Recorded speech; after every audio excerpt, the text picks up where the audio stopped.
Becky Adlman on Simic Titan. Yeah, this deck is hot. I mean, a lot of people are dogging on it, but I think this deck is excellent. It is Oko Valakut. That's a nice-looking deck. Yeah, so this is a normally... Actually, apologies. This is Oko Feudal the Dead. That's the land. Yes, sorry. So it's Simic Titan. It's pure Simic. This is kind of like a hybridization of both Titan Valakut and Primal Amulet? Amulet Titan. Amulet Titan. Or it's not called Primal Amulet. That's the 4-mana one. Right. Amulet of Vigor. It's kind of like a hybrid of those two strategies. Instead of killing your opponent with the Valakut the Molten Pinnacle, you're just making a bunch of zombies. Occasionally they play one copy of Craterhoof Behemoth that they tutor for via Summoner's Pact or what have you. But mostly the deck just tries to generate 6 mana on turn 3. That's the goal. And if you're able to do that, Primeval Titan does a bunch of heavy lifting, and you get 8 virtual copies of it. Schirllo on Simic Urza. I believe the Simic Titan deck is a Dom Harvey original, if I'm not mistaken. I have heard such things, but I can neither confirm nor deny. Sure. Seen some conversation, and I know that he at least has been working on the deck. About this matchup specifically, Dom believes if you get some Field of the Deads going, you can overpower basically anything, Simic Urza included. Setup right now, Adlman's on the 7, Schirllo's on a 5. Yeah, I think the biggest change, though, from Simic Titan from Amulet Titan is effectively just not playing the 1-mana artifact of Amulet of Vigor so that you're never really vulnerable to Oko. Because I think Oko, Thief of Crowns, was excellent against the versions that play Amulet of Vigor because they're so reliant on Amulet to do a lot of the heavy lifting as far as mana generation is concerned. Mm-hmm. But cutting that and just trading it out for like Arboreal Grazer, Sakura Tri-Belter, and things like that not only makes your deck a bit more consistent because you're just trying to hit 6 mana on turn 3, but also just makes you not vulnerable to the things your opponent's playing. And so you're goldfishing more against these decks that are trying to be more interactive, and I think that's what you want to do. Sure. Really fast start here on the draw for Schirllo. It was a fetch to 19 for Snow-Covered Island. Astrolabe, Bobble, Opal, Emery. Man, what's that like? Turn on Mox Opal on turn 1? On a 5-card hand, no less. I played this deck, something similar to this deck at the Invitational. That happened twice in 8 matches. Turn 1 Emery. Ooh, here is a nice interaction. So on turn 1, Adlman suspended Search for Tomorrow. Now on turn 2, still gets to free cast Once Upon a Time. Yeah, the Suspend Search for Tomorrow, not technically casting the spell until next turn when it comes off of Suspend. So, yeah, that Once Upon a Time pretty hot here. I love it. Castle Garenbrig picked up. And with so many potent lands to find, this Amulet Titan deck, the Simic Titan deck actually utilizes Once Upon a Time extremely well. Finds Castle Garenbrig, so you ramp a bit. Helps you find Arboreal Grazer or Sakura Tri-Belter to hit that extra ramp. It's really nice pickup for this archetype. Schirllo is going to take a look at the top card of Adlman's deck before going back his way. Draws for Bobble, draws for turn. No other accelerant for Adlman, though, so this could give Schirllo time he needs to recoup that mulligan to 5. Already has done so a bit with the Emery, probably bringing back the Mishra's Bobble to draw an extra card this turn. He'll fetch to 18 for a second Snow-Covered Island. It's like Stoic Rebuttal in the hand. That's one that I've seen pick up play a little bit recently. Not the hugest fan of it. I think Metallic Rebuke being able to potentially only cost 1 mana is huge. And a Mana Leak effect and a hard counter are pretty similar in Modern these days. So Emery's going to bring back Mishra's Bobble, and the play is going to be Oko, Thief of Crowns. And now he's trying to consider if he wants to plus for a food token or turn one of these artifacts to a 3/3 and start attacking. Chooses to make the food token to keep the artifact count high. So if he does turn the, let's say, Astrolabe into a 3/3, that turns off the Mox Opal. There was no accelerant for Adlman, but here is an end step Once Upon a Time. Finds Sakura Tri-Belter. And in the upkeep, this Search for Tomorrow will go off. Yeah. Here, Becky's going to maybe go get an island so that she can cast something like Oko, Thief of Crowns to bridge the gap before the Primeval Titan comes down, because If I'm not mistaken, she doesn't have a way to cast Primeval Titan this turn, even with Castle Garenbrig, 1 mana short, turning that on. But could have another mana accelerant in here. Could just have an Oko, maybe a little bit of interaction. Island was the find. She will draw for turn. These decks playing just an outlandish number of lands to be able to make a Royal Grazer into a powerhouse. Counterstones is a hot one. It's going to make Primeval Titan uncounterable more than likely. Yep, there's Cavern Souls. We'll get confirmation. It is, in fact, on Giant. And then Sakura Tribe Elder cast. Yeah, we see, let me see how many copies that Becky actually has in this deck. I'm pretty sure it's at least 3. Oh, it's only 2. Becky does have 2 copies of Cavern Souls to make that Primeval Titan uncounterable. I like it. So once again, Schirllo is going to bobble Adlman. Draws for bobble, draws for turn. Second Astrolabe, first spell here. Can Emery back bobble? Oko can turn one of the artifacts into a 3/3 so he can start applying some amount of pressure. The old Astrolabe has been turned into an elk. Oko up to 7 loyalty. That doesn't take long. I mean, it's already unkillable. Emery brings back Bobble, second Bobble from hand, deployed. Yeah, but with the Mox Opal and the Island up, does have Stoke Rebuttal at the ready. But unfortunately for him, if Becky has a Primeval Titan, it's coming down next turn through that Cavern of Souls. Elk rumbles across, blocked by Sakura Tribe Elder. Elder goes and finds snow-covered forest. One of the coolest things about the Simic Titan deck, and even the version we saw last round that Ricky Hayashi was playing, both the Boral Grazer and Sakura Tribe Elder insulate your life total quite well against the aggressive decks, giving you a lot of time to find your Primeval Titan, which I really like. On our middle table, Trevor Petrilli up a game against Caleb Scherer. Burn kind of historically advantaged against Storm. Yeah, the card Adlman of the Great Revel has an effect that has been traditionally a knockout punch to a Storm deck, and also it's just one of the best cards in the format. Becky here has the required 6 mana to Primeval Titan, but can't activate the Cavern unless she has another land. So, ooh, it's a Bajuka Bog. She might want to wait one more turn. Bog takes care of the graveyard, and there is Primeval Titan. Oh, and that's a beating.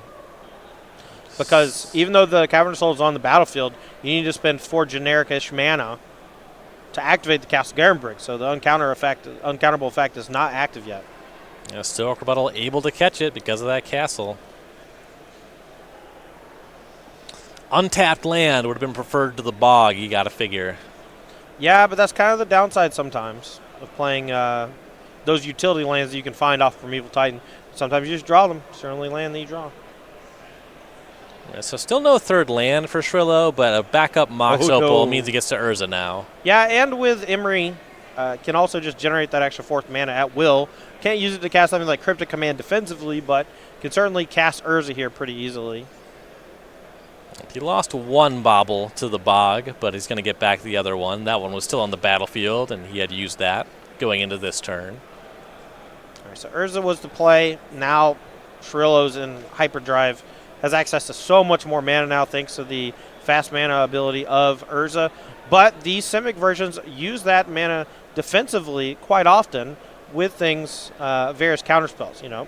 And Archmage's Charm has become slowly one of the more picked up cards in this version since it's so versatile. Oko goes to 8, and a pair of Elkstrolabes rumble across, Adlman to 14. Yeah, but a Primeval Titan here could give Becky quite a few zombies. Well, Summoner's Pack should find just that. I keep pausing here just to make sure that there's no response, but it looks like a hard cast Metallic Rebuke from those 3 artifacts, and if Becky decides to pay 3, she can't cast Primeval Titan this turn and has to pay for the pack next turn. Yeah, really heads up play there by Schirllo. You can't Stoic Rebuttal the Titan, because the Cavern Soul is on the table. Right. Definitely a great use of the reactive interaction from Nick Schirllo this game so far. I think Becky's in a rock and hard place. Almost lethal next turn or guaranteed lethal next turn. I haven't counted yet. Because the artifacts becoming 3/3 Elks means they're no longer artifacts. So that Matthias Hunt token is a bit small. I believe it's a 4.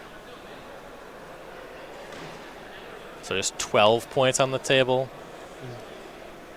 But the Oko represents an additional 2 damage if you wake up Mox Opal, -1 artifact, +2 power.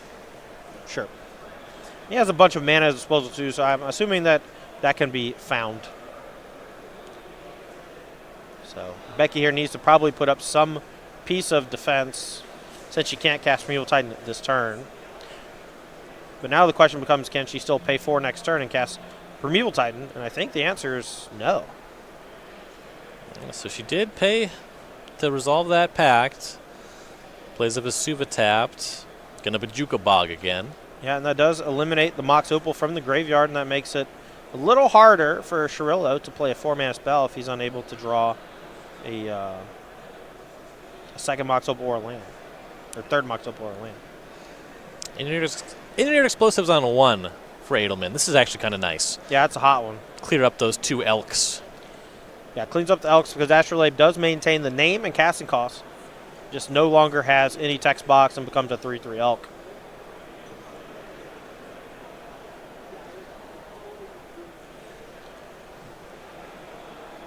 I would say that Schirllo's in the driver's seat here, but Becky does have some play. This game could go either way still.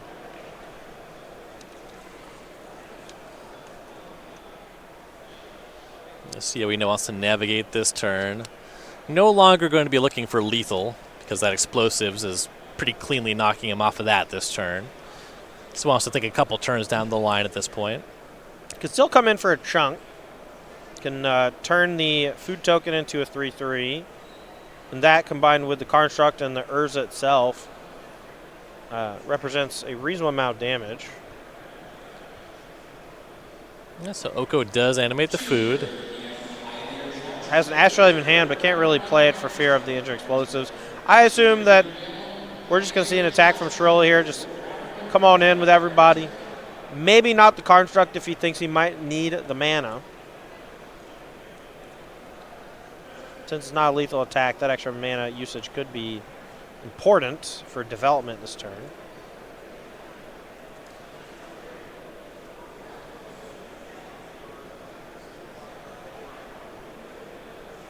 He does play the Astrolabe pre-combat. It's an interesting play. And I don't want to say that it's wrong, because it's very clear that he thought about this play for a while. And I think that there's a chance that he wants to do this to force the Engineered Explosives, because it's not actually a lethal attack without it. And there's a chance that Becky just, waits till next turn to do it and catches even more stuff. His hand might have a bunch of 1-mana stuff that he wants to kind of unlock. He also could just get more artifacts in the graveyard for Imri. Sure. So the explosives does go off, but it looks like 7 points still coming in. Fully half of Adlman's life total. And then Emery recast Astrolabe from the graveyard.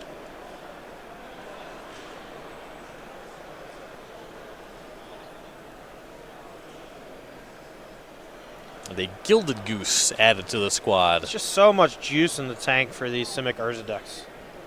Every single card generates a permanent or draws a card or both.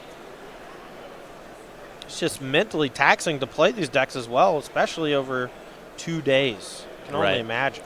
Yeah, even just on turn 1, Schirllo had 6 permanents, right? Yeah, that's kind of like the Mox Opal effect, though. I'm not really... that's something we've had to do for forever. But usually when you do that, those permanents are inconsequential. Now it's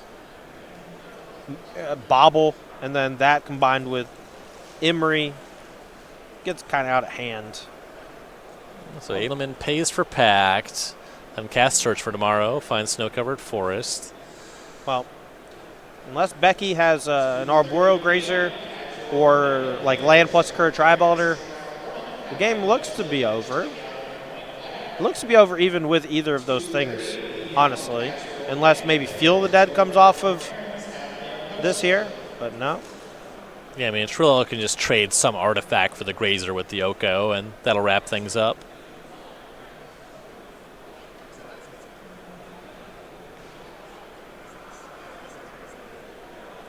Yeah, I think even just turning like Mox Opal or Mr. Bobble into a 3/3 also does it. Yeah, 2 Elks plus Urza with the Construct blocked is still 7. Yep. A lot of ways to do it. Yep, gonna go ahead and do the due diligence. Putting a artifact from the graveyard on the battlefield too, just to get that extra damage. And Becky are gonna pack it up. Simic Urza taking down Simic Titan here in game number 1. So Schirllo joins teammate Trevor Petrilli being up a game, and it looks like Matt Bimonte also up a game. So just 3 on the right side here. Oh, we could have a clean sweep. Oh, nope. Never mind. Director error. Director Rob blew it. That is quite possibly the first time Rob has blown anything. I'm not going to touch that. All right, players are going to sideboard here.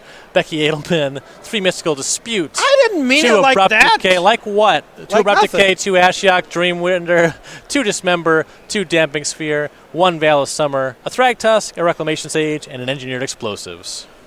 The problem with the Simic Urza deck, in my opinion, is that traditional disenchants do basically nothing. Remember when I said almost every permanent makes permanent? Yeah. It's because almost every permanent makes an artifact. The artifact is inconsequential. You know, does a thing, kind of. Part of the whole game plan. Nothing really screams to me like, oh, I really need this Abrupt Decay to kill it. And that, to me, that is the hardest part to swallow about the Simic Urza deck, is that the interaction points are just not very good. So Becky has to be completely aggressive here and has to basically forego interaction in favor of trying to Primeval Titan as quickly as possible with protection. I think that means Veil of Summer and Mystical Dispute. I think those 2 cards are definitely going to come in here. And as far as like Reclamation Sage is concerned, it's a 1-of that you can get with Summoner's Pact, so she may want it just to blow up like some lands or whatever that Schirllo is going to be, some artifact that Schirllo might bring in to interact with her. I think Dismember also could be potentially good just for containing things like Emery or Urza.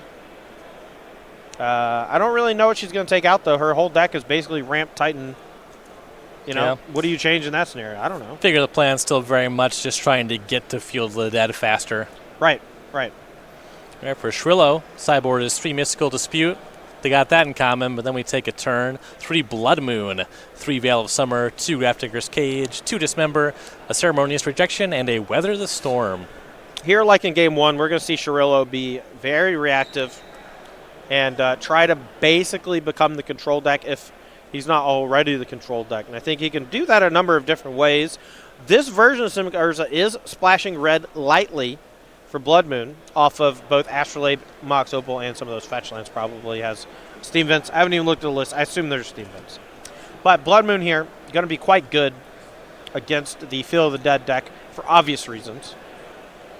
Nothing else in the sideboard really stands out. I don't think you want Mystical Dispute.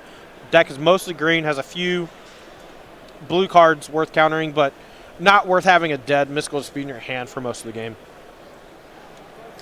All right, so here on this very channel, twitch.tv/StarCityGames, we're doing Versus Live every Tuesday and Thursday, 1 p.m. Eastern Time. Time was when Todd was on the show, but it's still pretty dang good. We got Corey Baumeister and Ross Merriam. Yeah, Corey, a great addition to the cast of Versus Live. I had the pleasure working with him for about a month before I moved out to sunny California.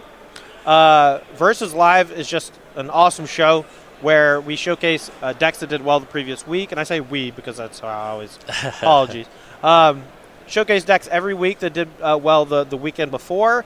Occasionally the boys or our special guests, whoever they may be, will bring something spicy to the table they've been working on over the last couple weeks. And occasionally we like to do fun stuff, like do weird stipulations and things like that. Preview season is upon us, so if you want some hot standard decks featuring Theros Beyond Death, or you want to see some of those cards seen play in Modern or Pioneer, I think the Versus Live is definitely the place. those guys get their hands on, not real versions of the card early, but we make playtest copies to try out in the room to see how those cards feel. And so if you want to get a know for how those cards are going to feel, make sure to check out Versus Live. Every Tuesday and Thursday, the next few weeks should be really good. That's 1 p.m. Eastern Time. You got a deck you're working on with the new Theros cards? Just tweet it at Ross Merriam. Yeah, he'll probably play it if it looks sick. If he likes it. Yeah. But don't tweet at Corey because he's too innocent. Just leave him alone. Yeah. He's like a You bird. should send all of your tweets at Ross Merriam. Yes. Just all of your tweets. Especially. Instead of like signing off, just at Ross Hunnits. Yeah. He needs to update that name. He does. That was a joke from about 5 years ago that never really took off. But it was fun while it lasted. 5 years isn't a very long time to Ross.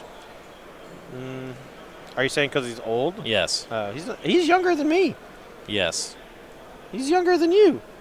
Is that true? How old are you? 30. He just turned 30. That's messed I up. think. Maybe he's 31. Ah. Oh, Rob says 31. Ha-ha. Okay. Haha, got him. Old man Rob. Take that. Freaking just probably 6 months younger than you or whatever. All right, we got a match here, though. Let's talk about that. All right, fine. Adlman's going to start out suspending Search for Tomorrow once again. Schirllo, I believe both players on 7 this time. Remember, Schirllo was on 5 in that first game. Yeah, but card economy is irrelevant in that deck. Like I said, everything generates permanent. He drew the good ones. Everything cycles and has an ability. Did draw the good ones. Emery will make up for a mulligan quite fast. Okay, buddy. All right. Yeah, you know what? Once every 4 matches, sure. Every single game I see on camera, no. Not fair. It's a lot of permanence. Yeah, it is. Double Bobble, Astrolabe, Mox Opal, Emery. Flipped over a Blood Moon. Cat's out of the bag on that one. Yeah, so, Adlman probably going to be digging for basics when necessary, but for the most part, that's mostly there to shut off the in-game lands, not the mana colored generators. 2 baubles in the grave, going to draw 2 cards, and then the draw for the turn. And now we got a grip full with an active Emery on turn 1. Or on turn 2 active, but. Got an Oko in the holding. A lot of real fun magic coming up here. Yeah, can turn on the Mox Opal at a moment's notice with the Emery targeting Mistress Bauble, assuming Becky doesn't have something weird like Surgical Extraction, which I do not believe is in her sideboard. We just looked at it. It's not. No. All right, so there's another fetch. Schirllo to 18. Another snow-covered island. Going to Emery back a Bobble. Here's turn 2 Oko. Yeah. Yay. Yay. No, you know what, though? At the very least, Oko helps these decks close the game. When they were playing Paradox Outcome, it just took so long for them to actually kill the opponent, even though they were ahead by miles the entire time. So you know what? I'm glad.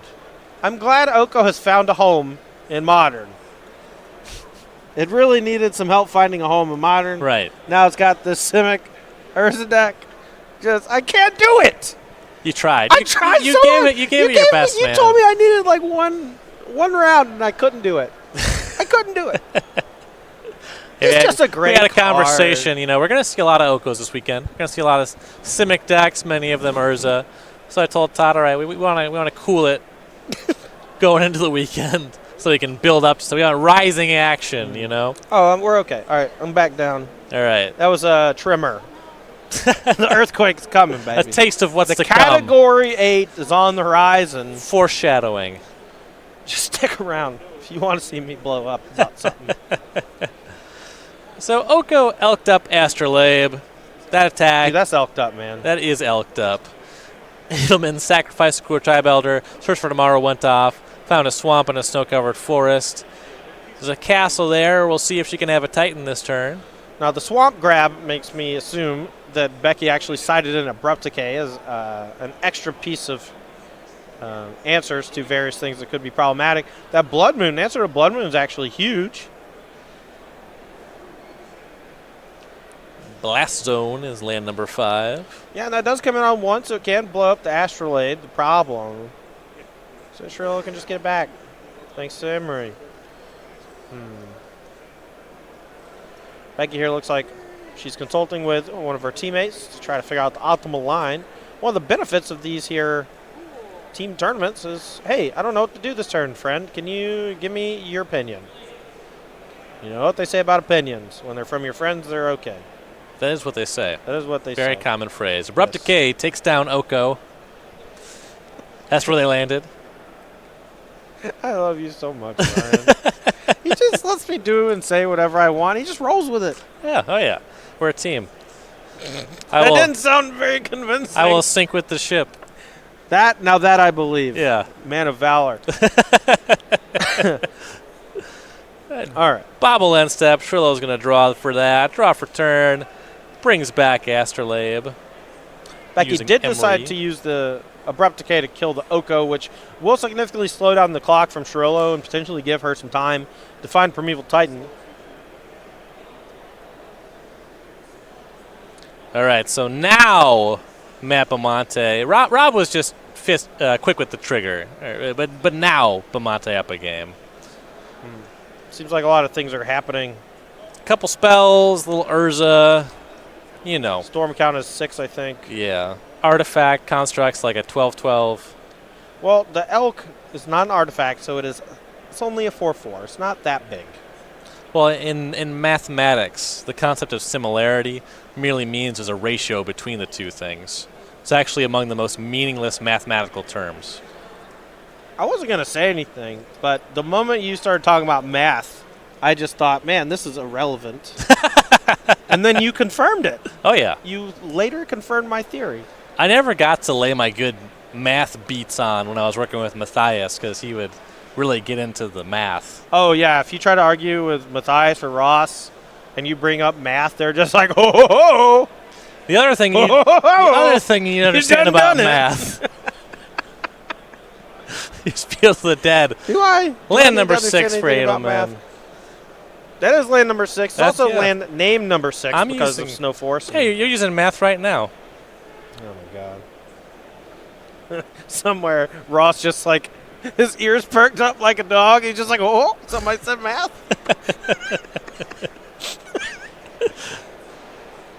I think the more important thing from that previous turn, though, Becky, no ramp spell to put the 7th land on the battlefield to start making zombies. You have to imagine she has something here that's interactive. What that is, I have no idea. I feel like maybe she should have used it more aggressively. And if she doesn't have anything, things are about to get pretty bad. Yeah, no zombies, no titans. Now Schirllo's going to start going to work. Casting some artifacts to pump up that construct more. Astrolabe, Gilded Goose. 4, 5, 6. A 7/7 construct currently. Spins the Urza, finds Mystical Dispute. Gonna choose not to cast that one. I think you can cast it till end of turn. So if Becky does have a piece of interaction, Schirllo can cast it later on. And because it's already been revealed, there's no window for Becky to play the interaction in response. That's assuming that she has something to play as interaction in response. So I came up with a fix for Urza, I think. All right, so you know the card Chandra Torch of Defiance? Yes. So you plus it, you exile the top of your deck. You can cast that spell immediately. If you don't, your opponent takes 2 damage. Yeah. What about for Urza, if we want to fix this card, make it more fair? It still does a thing where you temporal aperture, you pay 5, shuffle your library, exile the top card, you may cast it. Yeah. If you don't, you lose the game. Yes. Love it. Just yes. Small tweak. Small tweak. Can't play counter spells or you lose. What I would like to see, honestly, I think it would have been not only more flavorful for me, but also just way cooler if instead of having the fast mana effect that Urza has, just tap to do Tolarian Academy. Sure. You know, you do get the huge burst of mana, but you got to wait a turn, right? It's kind of a big deal. But you still have the enters the battlefield effect to make the construct, so, you know, it's fine. Big attack came across. Adlman down to 6. Going to fire off Once Upon a Time at end step. Schirllo will then use that Mystical Dispute, and Adlman's going to catch that with Veil of Summer. Could have paid 3, but takes a card instead. I think that's just a sign of weakness from Becky because she just is basically cycling the Veil of Summer here to try to draw Primeval Titan. Ends up finding it off the Once Upon a Time. Might even have a backup Veil of Summer, but really wanted to cycle it, obviously, because she could have paid 3 to get around the Mystical Dispute. Really wanted to find something at least on the level of Primeval Titan this turn. She's very far behind. Got to do some catch-up. Yeah, but the board that Schirllo has presented is not that hard to match. With a Primeval Titan getting some lands, Becky can generate a ton of zombies here. Now the question becomes, does she have another Veil Summer? Or potentially Cavern Souls, but Land number 7, Misty Rainforest. Zombie forthcoming. Yep, so that's one trigger. All the fetch lands basically make an extra zombie each time, which is nice. And then Becky here going to go ahead and cast Primeval Titan. Needed that extra green source to be able to cast Veil Summer while also activating Castle Garenbrig. All right, Primeval Titan. Cast off the castle. Is that good? Looks like it is. Yep. No interaction point from Schirllo. I have to imagine Becky's just going to get 2 more copies of Field of the Dead. That's going to make 6 more zombies, so 7 total. The fetch land can make 3 more, so that could be 10 total zombies this turn from Becky. And that is 26 power added to the battlefield thanks to just a single Primeval Titan found off of Once Upon a Time. Not bad. Not bad, for real, especially if Schirllo doesn't have Cryptic Command to fog, because at this point, basically the gates have broken loose. Plenty of zombies in tow now. We'll get those. Must be digging in the token box. Here we go. Okay. Can 5, we just 6. put 1 die on them, please? What if we had a stack of 7 instead, though? Call it 9. Let's call it 10, rather. I already did this very simple math. Oh. Ryan. Mathematics and retention. Auditory skills and retention also important. I'm from Alabama. I don't know what that word means. I was saying that it's not clear if I didn't remember or wasn't listening. I feel like that's a very common problem with Mr. Ryan Overton. Both of those problems I have with some regularity. You know what problem Nick Schirllo is having with regularity right now, right? It's brain-related. Also, because of the zombies.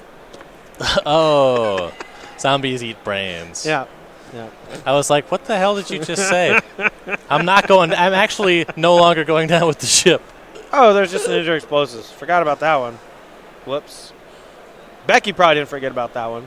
But that's going to clean up a bunch of stuff on one side. That food token should be gone as well. We'll communicate that. Okay, there it goes. But Schirllo can also just check Field of the Dead every single turn with Injuring Explosives plus Emery. So next turn I would expect Becky to attack with a Primeval Titan going to get Field of the Dead maybe. Or not Field, Bajuka Bog maybe to try to snag it out the graveyard. But that is solved pretty easily if Nick just activates and puts it in the battlefield right now, you know. Yeah, you really got to, pithing needle those explosives. You want your zombies to count, right? Yeah, or you just got to kill the Emery so that it can't keep recurring that Injuring Explosives, you know. Yeah, and that's tough. That's the thing about the Simic Urza deck. It can really put you in a squeeze. Adlman did have an Abrupt Decay earlier, but went for Oko. Oko is going to just beat you no matter what you're doing, given enough time. So it looked like it made sense then. Yeah, I mean, with her at 5 life, if she didn't kill the Oko, it would have killed her by now. So right. She just made the play that bought her enough time to get to Primeval Titan. Has the Primeval Titan, isn't dead this turn. You know, that 6/6 blocker and the Scherer Tri-Builder both providing a reasonable amount of defense. But Schirllo looks like potentially still ahead here. Mostly thanks to the Injuring Explosives plus Emery keeping all those potential zombies in check. It's Urza activation here. Snow-covered island. Yep, hasn't played a land for turn, so can play that. Doesn't lose the game.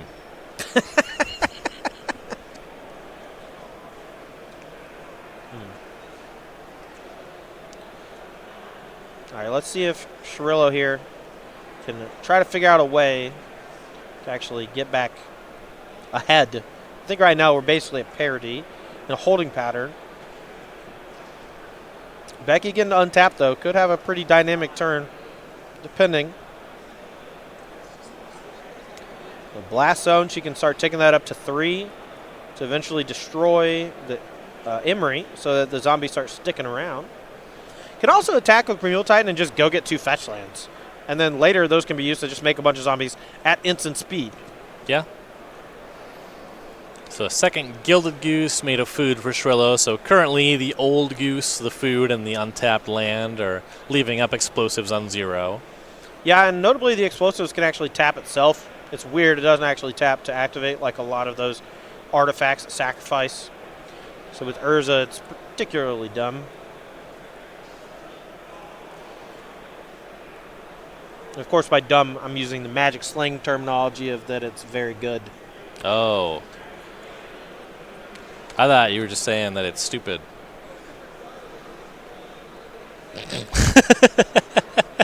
You know, little column A, little column B. Adlman going to confer with Caleb Scherer since his match is done. Basically playing two-headed giant now. You been playing any Vintage Cube? I did play a couple of vintage cubes. I have 3 trophies, I think. I'm very good at Magic. You ever played with or against Urza plus Winter Orb? No. You know how that works? You seen this? You heard about this? I know that it's a mono artifact and it gets turned off when it gets tapped. Yeah. Which is you just tap it for mana on your opponent's turn, and then your land's on tap. Love how old design works with the new design. Just another reason to hate Urza. Yeah. In fairness, Urza was a very bad... a lot of people have this perception that Urza was a hero in the Magic lore. I know April King harps on this a lot, but yeah. Urza was a really bad dude. I'm trying to make a good comparison without getting political. But we appreciate that. But I think that your assessment is correct. I think that Urza had a lot of power and influence a very long time ago in the game's lore. He actually was decapitated at some point, and his head was used to form the legacy weapon that was used to destroy Yawgmoth. So that's cool. That's probably the most heroic thing he ever did was get his head chopped off. Yeah, although he was still alive when his head was decapitated. He was like, it's really weird. He was just like yelling at Gerard the whole time he's in the legacy weapon. He's like, dude, stop! I'm still here. you know? I don't actually remember what happened because I read that book when I was 16 years old, and that was a very long time ago. That's true. You're very old. Thank you. Yeah, we established that earlier. That's no, that was way before 16. That was like 13. I am very old. So Primeval Titan attacked, found Vesuva copying Blastone and Bajuka Bog. Dismember is trying to target that. Looks like Veil of Summer will save. Another fun one. I mean, if it's used to combat Urza, you know, it's fine. Okay? This deck, fireplace. It's winter time. We need to get the fire started. Those Okos should make for some fine kindling to get the starter log going. You know what I mean? Looks like there was an elk chump block. Schirllo at a 9 after the attack there. Arboreal Grazer deployed for Adlman. That's the second Arboreal Grazer cast this match, both times putting in no land. You're seeing how bad it is as a top deck, for sure. Now, that Vesuva did copy Blast Zone, so it has a counter on it, and Becky does have the ability to get effectively 2 Blast Zone activations over the next few turns. You have to imagine she's about to tick up to 3 on the original one so that she can contain this Emery so that the Injured Explosive stops blowing up her zombies. Urza spins, finds Urza. Schirllo casts. Yep, that's basically a free Karnstruck token. Even though it's legendary, you still get that enters the battlefield effect. Urza, that is. The Construct, for some reason, not legendary, even though it's pretty clear what that's doing in terms of the flavor of the card. It's like Karn's first body or whatever. I don't know. Approximately that. Yeah. I mean, Karn was just a big dumb golem, right? And then he gained sentience via the spark. You know, basically Terminator. If you think about it. And, you know, he was made around, what, 95? 96, whenever Tempest came out? I think Tempest was when he was first. Terminator 2 came out in 1991. Yeah, I know. I'm saying, like, you know, could be modeled after the Terminator. Could be. Because he was. But he's very unlikely to be, seeing as his character is a pacifist. Well, at the end of Terminator 2, he was I forget the actor's name. Arnold Schwarzenegger? No, the other one, the kid. Oh. That grew up to be kind of a weirdo. I don't think I ever knew that actor's name. Edward Furlong? That's it. I think you made that up. Okay. No, Edward Furlong was trying to teach him to not murder people and be a bad guy. And He's trying to teach him to do cool things. Yeah, and also whenever he was like, yes, I eliminate them, he's like, no, don't do that. He's like, why not? The kid's like, I just want to ride my bike and listen to Guns N' Roses on my boombox. And Arnold was like, okay. Yeah. See, hasta la vista. Now you, sorry, I didn't mean to spoil the movie. I'm sorry. Okay. I'm sorry. Well, you didn't really spoil it. Because you're just making stuff up. Pretty sure there were no Guns N' Roses playing. The opening sequence of that movie, he is riding a motorized bicycle with a boombox, playing the song. Oh God, what is it called? I'll get it. But he is listening to a Guns N' Roses track. All right, so there's a Dismember on the top of Schirllo's library. Got there with the Mystic Sanctuary. Adlman now attacking with a Primeval Titan. Got to figure some more zombies are on the way. You Could Be Mine. That's the song in the title, in the opening sequence of Terminator 2. Can you imagine the things I could be doing with my brain if I put useful or interesting factoids in it? I cannot. You'd basically solve all of the world's problems. 6 more zombies deployed. Looks like a Field of Ruin and a Talaria West. And it looks like Schirllo is going to go ahead and pop a food here to gain some life. And cast... Oh, excuse me. He's making black mana to cast Dismember for less life loss.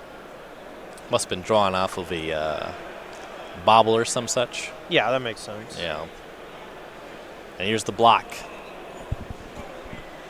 Yeah, so that Dismember plus the block from Urza should contain the Primeval Titan if Becky doesn't have any more responses. And then the explosives should clean up all these zombie tokens.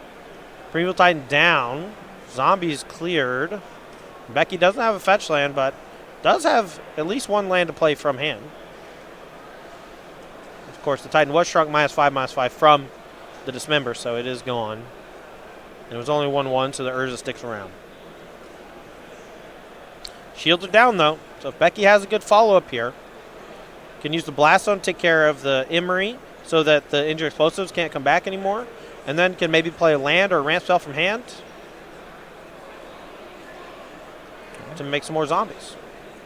It's the Blast Zone that was cranked to 3. That's going to solve the Emery. Blast Zone for 1 is going to solve a lot of other gunk. Oh no, not my Boil Grazer! But that's a pretty impressive turn from Becky Adlman.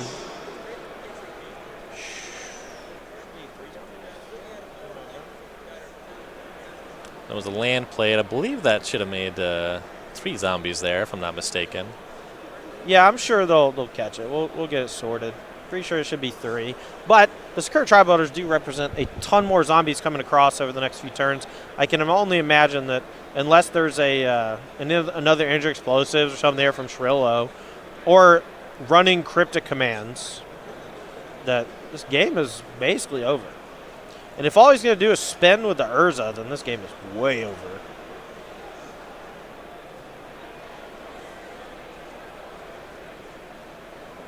Things tied up on the back table. Damato And Bimonte going to game 3. Well, it looks like Schirllo's doing the Hail Mary. Going to try to hit a Cryptic Command off of the Urza activation on Becky's turn. Could also hit can he? Yeah, with 2 artifacts, explosives on 0. Yeah, explosives on 0 off the top is certainly fine. I think this is something that Dom Harvey was saying on Twitter, though. Once you get 3 Field of the Deads going, you can power through a lot of stuff. Oh, for sure. I believe Becky is going to end up winning this game. And she's even playing more conservatively here, not getting all of the zombies, just in case that the miracle from Schirllo does happen via the engineer explosives. Also has Field of the Dead at the ready, so as long as she has enough basics to cover it, has a bunch of potential zombies at Nick Schirllo's instep. So there's 6 zombies now because And that game Tribe number 3. Elder, and yep, Mystery Rainforest is not going to do it after that Urza activation. So Schirllo was able to put a lot of stuff on the battlefield, had Emery with engineered explosives that could fight over some zombies, but Adlman is able to make more and more zombies to find Blast Zone with enough time to clear the Emery and really just destroy all of Schirllo's permanents. Yeah, that was a really impressive turn cycle from Adlman, but because we don't think that these players will be able to finish their match in the allotted time, we're going to switch over to Giftstorm versus Bant Snow, and if Bimonte is able to win this game in time, their team will take the match 2-0. Bimonte on the play, fetches Flooded Strand for Snow-Covered Island, down to 19. Bant Snow versus Gift Storm. Notably, they should have some small amount of time extension too. I believe we were holding them. We'll get confirmation on that, and I'll let you know in just a moment. Arkham's Astrolabe draws a card. That's the turn 1 play for Bimonte. Damato is going to crack a Scalding Tarn. See if it's 19 or 17. Now these players do have 5.5 minute time extension, I've been told. So even though the clock is going to tick down to 0, they're going to have 5.5 extra minutes here before time is called. So they will likely be able to finish this game. And if Bimonte wins, then it'll likely be the match win for his team. The find off of the Tarn is Breeding Pool. Damato to 17. I don't know how common it is, but I watched a match earlier where Paul Frodo, God, I can't remember his last name because I just Paul Muller, sorry. I interacted with him on Twitter a lot, and it's just Paul Frodo to me now. Sure. Anyway, so Paul Muller, I was watching him play Storm, splashed green for Veil Summer, seemed pretty smart. Also had a bunch of fetch lands for snow basics and was playing Astrolabe as another way to help splash. So very basic heavy. Was able to potentially play Blood Moon, which is nice, and doesn't take damage from Shocklands like basically ever. Fair enough. Second land for Bimonte is Misty Rainforest. No further action, though, as we go to Damato, Spire Bluff Canal into Baral.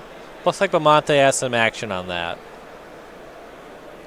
You don't want to let that one go unchecked. Yeah, if you have a Mana Leak or something similar here, it needs to be cast to take care of it, because these creatures that generate extra mana out of the Storm decks are where they get most of their juice from. Usually they cast it and then they wait a turn, untap, then go off. Effectively, those creatures give them a free Black Lotus or more on the following turn. So it's a fetch shock to 16. It showed a Celestial Purge. That's not going to play against Baral. And actually, Bimonte wasn't even just playing the wrong card. He just thought he was tagging an Electromancer, so he's still at 16 with no effect there. A pretty big misstep. Goes to his turn. Field of Runes, land number 3. Teferi Time Raveler will bounce the Baral. These players are under a time constraint, so there was no white mana used to play it. It just needs to tap the Astrolabe. These players are trying to finish their match in time, so apologies for that, but we got that fixed. Now this could be a hard combo turn here for Damato, since the Baral is back in hand, but I've seen it happen before. Those Brawls and Goblin Electromancers really give the deck a lot of mana generation in spots where you might not even necessarily think that you're dead. Sometimes they just cast the mana creature and kill you on turn 3. Spiral of Canal number 2 is land number 3. There's Baral. And a Braid here to kill the Astrolabe. Interesting. Turn off the white mana. Yep, at least for a turn. Efficient mana usage, too, because you get to play that 2-mana spell for only 1. Of course, need to play it at sorcery speed because of the Teferi. Can't wait around and tag like one of the equipment or anything like that. Teferi goes to 2. Flooded Strand is land number 4. And Bimonte will pass. Keep in mind, currently the match record is 1 match win for Bimonte, Petrilli, Schirllo. Damato or Adlman have to win their match to earn a draw, and they both have to win to earn a win. Yeah, and it's going to be tough to do given the small amount of time left in the round. I have to imagine at least one of these matches are going to end in a draw. And if it's this one between Bimonte and Damato, I don't know if Adlman and Schirllo have enough time to finish their game 3. So we could be looking at a draw, but Bimonte could pick it up, or Schirllo could take a fast win to get the match for their team. Brawl knocks Teferi to 1. Damato is going to crack a Scalding Tarn.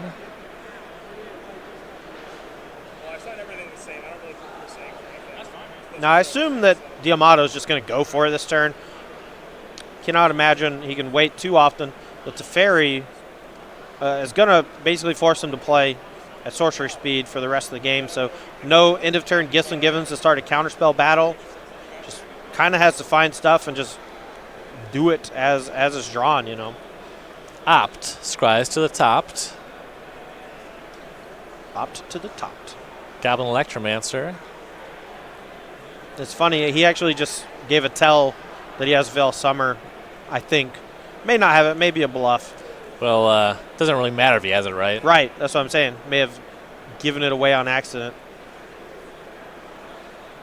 May have suggested it on purpose. That's also true. Doesn't look like he has one in hand, so. Now you're going to see Bimonte fetch and shock to actually Celestial Purge something. Goblin Electromancer exiled. I believe Damato at 16 and Bimonte at 13 now. All these players are just kind of developing. Just want to point out Bimonte is a huge fan of my stream. Him and his fiance watch all the time. Loves my sub notification. That's just the old Quiznos commercial. The Sponge Monkeys. Yeah, I call them sub rats. We're not going to have this debate. It's not a debate. You're just wrong. That's fine. They're also not real things, right? Or are they real things? Please tell me they're not real things. Well, they're a real piece of cultural phenomenon. Yeah. Okay. They originated on the website rathergood.com. I've heard this. Yeah.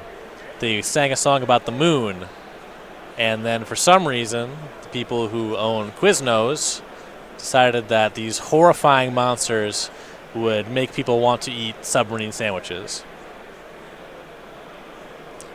They are stuck in my head forever, so I think they did a great job. I don't necessarily want Quiznos, but the name Quiznos will always be associated with that horrific memory. With the sub And rats. now, my stream channel, twitch.tv/StrongSad. Just got to throw that one in there. Shameless. It's not that shameless. It's pretty shameless. It's totally shameless. It's very shameless. All right, so both players kind of jockeying here. Just kind of playing card draw spells, playing a little bit of interaction here or there. Field of Ruin took down the green source, so no potential main phase Veil Summer, so give him counterspell protection for a turn, but the tick up on Teferi and then the attack Teferi to 1 just keeps happening. Looks like Bimonte's hand is just full of counterspells. It's going to be pretty hard for Damato to fight through them. I think that this is going to end up being a draw. Damato plays land number 6, has a 3-card hand, and one of them is just another land. Kind of rough going. Monte is going to play an Astrolabe. Picked up a Mystic Sanctuary. Had access to it for a long time via that Flooded Strand, but can play it now just since it was naturally drawn to get something back. Chooses not to. I'm fine with that.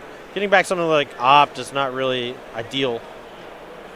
And I don't think you want Celestial Purge considering the situation. Celestial Purge does have some applications in this matchup, though, especially after sideboard. A lot of these Storm decks play the 3-mana enchantment. Aria of Flame. Aria of Flame, yes. Love Aria of Flame. Card's excellent. A great pivot for decks that use instant sorceries and usually use the graveyard because you no longer have to use the graveyard. We saw Drake Sasser win an open with Storm with some Aria of Flames. Drake the Gate Sasser. I never really understood. He played Nexus of Gates. He played Nexus of Gates like one time. And he just drank the gate test. Yeah, it was just he had a good. It wasn't even his best tournament finish, but it was a pretty good tournament finish. It was a top 4 in an Open, yeah. Yeah. No. No, it was a classic. Yeah. 'Cause he didn't top 8 the Open. I remember that. Yeah. But Drake the Gate just works. Also, I remember I called him Drake, the Drake Sasser once, and you were just like, "Oh my god, what are you even doing?" Yeah. That look you're giving me right now, that's the same look you gave me then. That sounds right. Yeah. Repeal, a pickup here from Damato. Going to try to bounce the Teferi. See. Ooh, never mind. And just on Astrolabe, so you can cast it for 1. All right. It's like Storm's at 3.